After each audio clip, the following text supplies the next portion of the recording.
Hindustan corona से तड़प रहा है। पीएम अपने लिए महल बनवा रहे हैं। दोस्तों, हमारे हिंदुस्तान में एक तरफ कोरोना से मरने वाले लोगों के लिए जेसीबी में कब्रें खोदी जा रही है, तो वहीं मोदी जी दूसरी तरफ महल बनवाने में जुटे हैं। तभी तो इंडिया गेट से लेकर राष्ट्रपति भवन तक का 3 किलोमीटर का लंबा रास्ता खोदा जा रहा है। अब दोस्तों, आप खुद ही बताइए, क्या देश को नए संसद भवन की और प्रधानमंत्री को नए घर की जरूरत है? क्योंकि हमें तो नहीं लगता कि इनमें अभी कोई खराबी है। उल्टा खराबी तो हमारे पूरे के पूरे सिस्टम में है, जहां एक तरफ बेरोजगारी जान लेने में तुली है, तो ऊपर से एजुकेशन सिस्टम की धज्जियां उड़ाकर रख दी हैं। और ये सब तो फिर भी बीती बिसरी बातें हैं। देश में चल रही महामारी इस समय सबसे बड़ी समस्या बनकर खड़ी है। ऐसे में दोस्तों, आज की इस वीडियो में, यानी मैं आपका दोस्त विशाल प्रजापति, आपको ये बताऊंगा कैसे हमारे देश की सरकार पूरी तरह से अंधी बनी बैठी है और देश को मौत के अंगारों में चलने को मजबूर कर रही है। पैसा ले लो, ऑक्सीजन भी दे दो। और हाँ, याद रहे, YouTube हमारे इस वीडियो की नोटिफिकेशन 1 करोड़ सब्सक्राइबर्स में से सिर्फ कुछ हजार लोगों को ही भेजेगा और थोड़ी देर में इस वीडियो को भी गायब कर देगा, क्योंकि उसे अश्लीलता से ज्यादा पैसे मिलते हैं, ना कि हमारे जैसे सरकार के खिलाफ बोले गए वीडियो से। इसलिए अगर आप चाहते हैं हम और वीडियो लाते रहें, कृपया इसे इतना शेयर कीजिए कि YouTube और सरकार के मुंह पर तमाचा लगे। 20,000 करोड़, ये इतना पैसा है कि अगर इसकी कोई फैक्ट्री लगा दी जाए तो न जाने कितने सारे बेरोजगारों की जिंदगी जीने की एक नई उम्मीद मिलेगी। अच्छा छोड़िए फैक्ट्री ना भी लगवाते, लेकिन इस समय के हालातों को देखकर इसके आधे के भी आधे पैसों का इस्तेमाल करके देश भर में अस्पताल बनवा देते, न जाने कितने सारे लोगों की जानें बच जाती। क्योंकि इस समय हमारे देश में सबसे ज्यादा मेडिकल फैसिलिटीज की जरूरत है और महान भारत देश के प्रधानमंत्री श्री नरेंद्र मोदी के दिमाग में अक्लमंदी वाली बातें डाले तो डाले कौन? उन्हें तो संसद भवन और अपने लिए एक नया घर बनवाने की सनक सवार है। तभी तो हमारे देश के प्रधानमंत्री राष्ट्रपति भवन के सामने 15 एकड़ यानी कि लगभग 24 बीघा जमीन पर अपने लिए महल बनवा रहे हैं। सिर्फ इतना ही नहीं, नया संसद भवन भी बनवा रहे हैं। मंत्रियों के लिए नए नए दफ्तर बन रहे हैं। राष्ट्रपति और उपराष्ट्रपति के लिए भी एक नया घर बन रहा है। अब सरकार के इस फैसले को सुनने के बाद गम में डूबे भारत के लोग पूछते हैं, क्या देश को वाकई में नए संसद भवन की जरूरत है? क्या प्रधानमंत्री के लिए 7 लोक कल्याण मार्ग पर बने 12 एकड़ आलीशान घर की छत बारिश में टपकती थी, जो उन्हें दूसरा घर बनवाने की इतनी जल्दी है? और क्या 6 एकड़ में बने संसद भवन में सीलन पड़ गई थी, जो उसे वापस से बनाने का काम शुरू कर दिया गया है? और क्या नॉर्थ ब्लॉक पर बने मंत्रियों के बाथरूम का फ्लश खराब हो गया था, जो उन्हें नए ऑफिस बनाकर दिए जा रहे हैं? और क्या राष्ट्रपति भवन, जो कि पूरा 330 एकड़ का है, वो छोटा पड़ गया था क्या, जो नए राष्ट्रपति भवन की जरूरत है?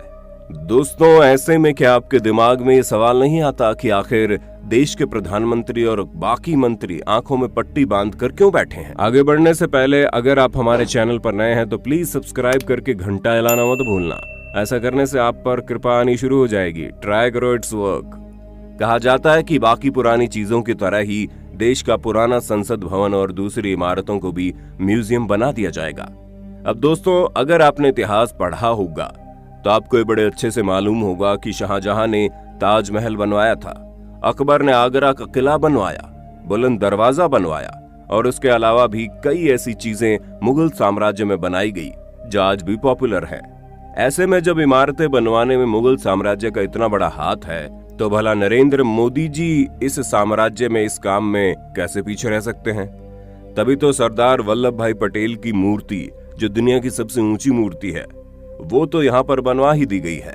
लेकिन हद तो तब हो गई जब जनता की पाई पाई जुटाकर भरे गए टैक्स का इस्तेमाल करके ये बड़े मंत्री लोग खुद को कुछ ज्यादा ही काबिल समझने लगते हैं। लेकिन अगर काबिल ना समझते तो ये इस वक्त अपने महल बनाने से ज्यादा जरूरी देश को बचाना समझते। और दोस्तों, इस बात का तो इतिहास गवाह है कि जब जब कोई बड़ी इमारत बनी है तो लोगों की कुर्बानी देनी पड़ी है। और जिस हिसाब से भारत कुर्बानी के दौर से गुजर रहा है, जहां एक एक करके लोगों की मौत हो रही है, इस खतरनाक बीमारी से रोज लगभग 4000 लोग मौत के घाट उतर रहे हैं और 4 लाख लोग हर रोज इससे संक्रमित हो रहे हैं। लेकिन किसी की भी आवाज उठाने की हिम्मत नहीं है, क्योंकि बादशाह के आराम फरमाने का महल बन रहा है और उसके नीचे काम करने वाली प्रजा यानी कि बाकी मंत्रीगण और अधिकारी वगैरह की भी जिंदगी बिल्कुल सेट है, जिन्हें नए सरकारी घरों में रहने का मौका मिलेगा। दोस्तों, प्रधानमंत्री के महल से लेकर पूरे सेंट्रल विस्ता प्रोजेक्ट में 20,000 करोड़ लगे हैं और ये सब कुछ केवल शौकिया तौर पर है, क्योंकि इस महामारी के टाइम पर कुबेर बाबा ने भी कोई धन की बरसात नहीं की है। उल्टा जिन लोगों के पास बचे खुचे पैसे हैं वो भी जा रहे हैं और मौजूदा स्थिति में 558.5 अरब डॉलर का कर्ज हमारे भारत पर चढ़ा है। इन पैसों को भारतीय रुपयों में कन्वर्ट किया जाए तो आपके होश उड़ जाएंगे। अब दोस्तों, जिन लोगों को ये सेंट्रल विस्ता वाली कहानी समझ में नहीं आई है, उनके लिए हम आपको आसान भाषा में बताएं तो आप साफ साफ देख सकते हैं कि कैसे इस तस्वीर में आपको इंडिया गेट दिखाई दे रहा है। बीच में एक रोड दिखाई दे रही होगी। दोस्तों, ये रोड संसद भवन के बगल में राष्ट्रपति भवन पर जाकर खत्म होती है। इस रोड की दूरी 3 किलोमीटर लंबी है, जिसे राजपथ कहते हैं, और इसी रोड पर 26 जनवरी के दिन परेड निकलती है। और जो रोड के अगल बगल हरी जमीन दिखाई दे रही है, इस पर बैठकर लोग परेड देखते हैं। लेकिन दोस्तों, अब राजपथ के इस 3 किलोमीटर एरिया में, जिसे सेंट्रल विस्ता कहते हैं, वहां अब सड़क के किनारे मोदी जी के साथ उनके मंत्रियों के घर और दफ्तर भी बनाए जाएंगे। और आप दूसरी तस्वीर में साफ साफ देख सकते हैं कि कैसे इस पूरे एरिया में खुदाई चल रही है। अब आपको ये समझ में आ गया होगा कि जो अच्छे दिनों की बात नरेंद्र मोदी जी करते थे, वो किसी और के लिए नहीं बल्कि अपने लिए करते थे। तभी तो आज जहां इंसान पल पल मर रहा है, वहीं मोदी जी अपना महल बनाने में लगे पड़े हैं। अब दोस्तों, आप खुद ही सोचिए, अगर इस तरह से सरकार काम करेगी तो भला कैसे हमारा देश तरक्की करे। और तरक्की तो छोड़ दीजिए, इस वक्त लोगों को सरकार की जरूरत है, सरकार की मदद की जरूरत है, लेकिन सरकार तो अपना उल्लू सीधा करने में लगी पड़ी है।